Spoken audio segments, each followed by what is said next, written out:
Bonjour à toutes et bonjour à tous. Je suis maintenant avec vous pour vous parler des pronoms relatifs composés. Les pronoms relatifs composés. Alors, qui dit composé dit deux éléments minimum. Donc c'est une forme de pronom relatif qui sera constituée de deux éléments minimum. Et pour bien comprendre les pronoms relatifs composés, il faut être capable de distinguer trois situations. Première situation, les compléments avec la préposition de. Donc, pour aller, complément plus de. Deuxième cas de figure, les compléments avec la préposition à. Et troisième cas de figure, toutes les autres prépositions,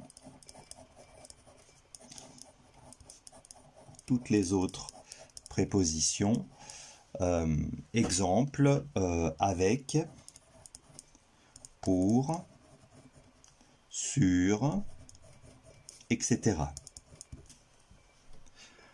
Ensuite, donc ça c'est le premier élément à distinguer. Ensuite, on aura un deuxième élément à distinguer, c'est le genre de l'antécédent, c'est-à-dire le genre du mot qui est à gauche. Donc masculin singulier, féminin singulier, masculin pluriel et féminin pluriel. Pour les compléments avec de, le pronom relatif, c'est duquel. Féminin, de laquelle. Il n'y a pas de place pour écrire, malheureusement. Masculin pluriel, desquels.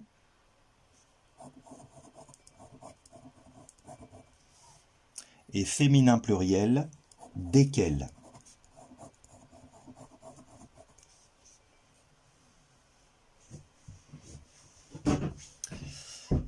Alors, attention, puisque le masculin pluriel et le féminin pluriel sont des homonymes. D'accord?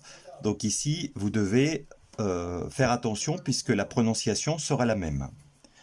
Après, on a les prépositions à, les compléments avec la préposition à. Donc au masculin singulier, c'est auquel. Féminin singulier, à laquelle. Masculin pluriel, désolé parce que là on n'arrive plus du tout à lire, donc je suis obligé de me mettre au-dessous, auquel. Et féminin pluriel, auquel.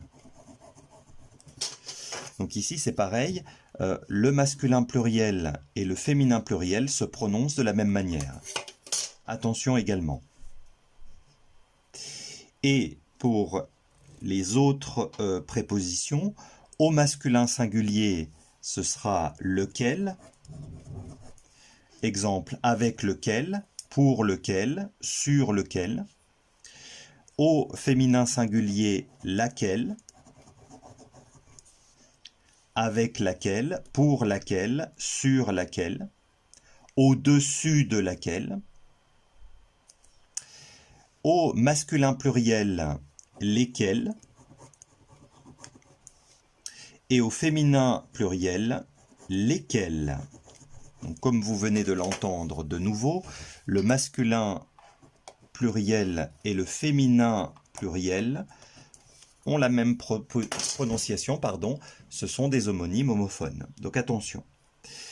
Donc, je suis navré pour le côté lisibilité de ce tableau, mais je pense que vous avez compris le système. Donc, il faut d'abord définir la préposition dont vous avez besoin. Donc, ça dépendra du verbe, la préposition verbale ou du complément. D'accord ? Ensuite, vous allez définir le genre et le nombre de votre antécédent, c'est-à-dire le mot qui qui est juste à gauche du pronom relatif, de manière à pouvoir compléter le pronom relatif composé, c'est-à-dire compléter la deuxième partie.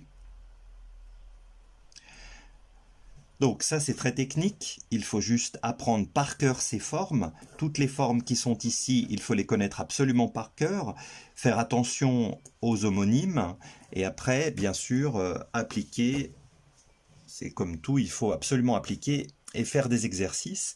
Celles et ceux qui sont connectés à Moodle pourront faire les exercices tout de suite après cette leçon, les applications. Quant aux autres, je vous invite à aller pratiquer si vous avez bien compris cette leçon. Donc il s'agissait de la deuxième partie des pronoms relatifs, les pronoms relatifs composés. Je vous remercie pour votre attention et vous donne rendez-vous pour une prochaine vidéo.